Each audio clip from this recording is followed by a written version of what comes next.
रामकृष्ण हरी मंडळी, आज आपण संत जनाबाईचा अभंग क्रमांक 40 हा पाहणार आहोत. संत जनाबाई या अभंगातून भगवान विठ्ठलापाशी अत्यंत प्रेमाने आणि नम्रतेने प्रार्थना करतात.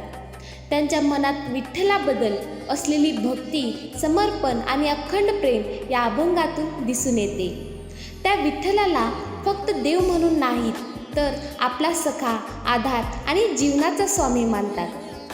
जनाबाई म्हणतात की हे पंढरीच्या नाथा, माझ्यावर कृपा कर. त्यांना संसारातील कोणतीही गोष्टीची इच्छा नाही. त्यांना फक्त विठ्ठलाचे स्मरण, त्यांची भक्ती आणि त्यांच्या चरणाशी जोडलेले जीवन हवे आहे. त्यांचे मन सतत विठ्ठलाच्या चिंतनात राहते. त्यांची भक्ती कधीही कमी होऊ नये अशी त्या विनंती करतात. हा अभंग म्हणजे भक्त आणि भगवंत यांच्यातील प्रेमाचे सुंदर उदाहरण आहे. यात भक्तीची शुद्धता, निष्ठा आणि पूर्ण समर्पण व्यक्त झाले आहे. तर चला अभंग पाहूया. सख्या पंढरीच्या नाथा, मज कृपा करी आता. ऐसे करी अखंडित, शुद्ध नेम शुद्ध व्रत. वेदू माझ्या चित्ता, हाची लागो पंढरी नाथा. जीव ओवाळुनी, जन्मोजन्मी दासी जनी. सख्या पंढरीच्या नाथा, मज कृपा करी आता. जनाबाई विठ्ठलाला सखा म्हणजे मित्र म्हणतात. त्या म्हणतात, हे पंढरीचे नाथा, तू माझा जवळचा सखा आहेस, माझ्यावर आता तरी कृपा कर. या ओळीत भक्त आणि देव यांच्यातील प्रेमाची नाती दिसते.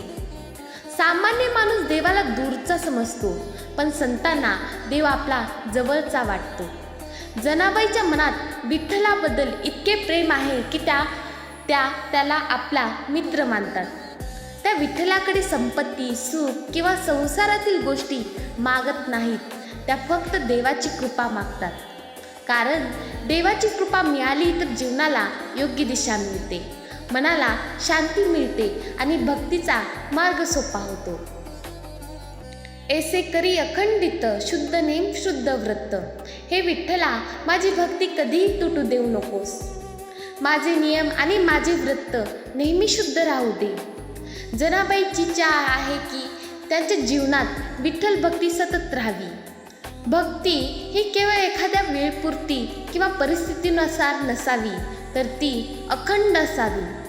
शुद्ध नेम म्हणजे मनापासून केलेले नियम. शुद्ध व्रत म्हणजे पवित्र आचरण. संतांच्या मते बाहेरचे दिखावे किंवा कर्मकांडापेक्षा मनाची शुद्धता महत्त्वाची असते. जनाबाई सांगतात की मन, विचार आणि कृती यामध्ये पवित्रता राहिली पाहिजे.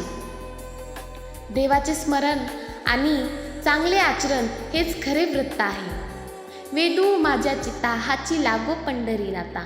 हे पंढरी नाथा, माझ्या मनाला फक्त तुझा ध्यास लागो. वेद म्हणजे ओढ, आकर्षक किंवा सततचे लक्ष. जनाबाई म्हणतात की त्यांच्या मनात जगातील अनेक गोष्टींचे आकर्षण नको, फक्त विठ्ठलाचे प्रेम आणि समर्पण हवे. मन ज्या गोष्टीत रमते तसाच माणसाचा स्वभाव बनतो. जर मन देवाच्या चिंतनात राहिले तर जीवन शांत आणि पवित्र होते. ही ओळ भक्तीतील एकाग्रता शिकवते.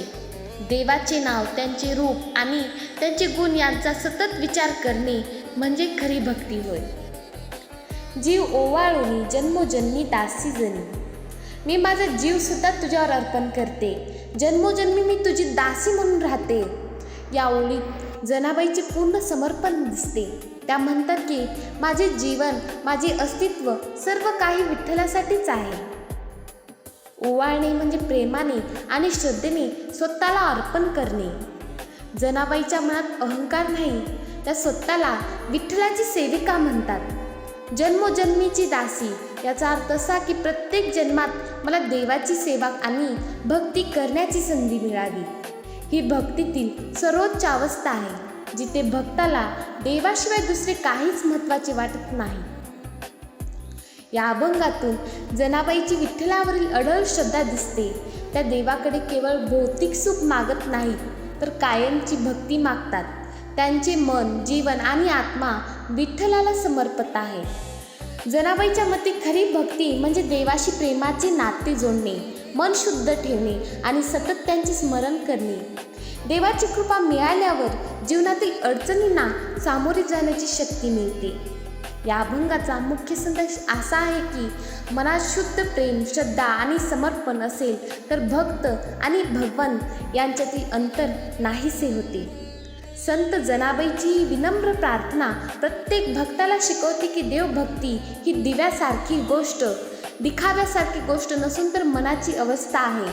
विठ्ठलाचे जरी प्रेमाने स्वतःला अर्पण केले की जीवनाला खरी शांती आणि समाधान मिळते. रामकृष्ण.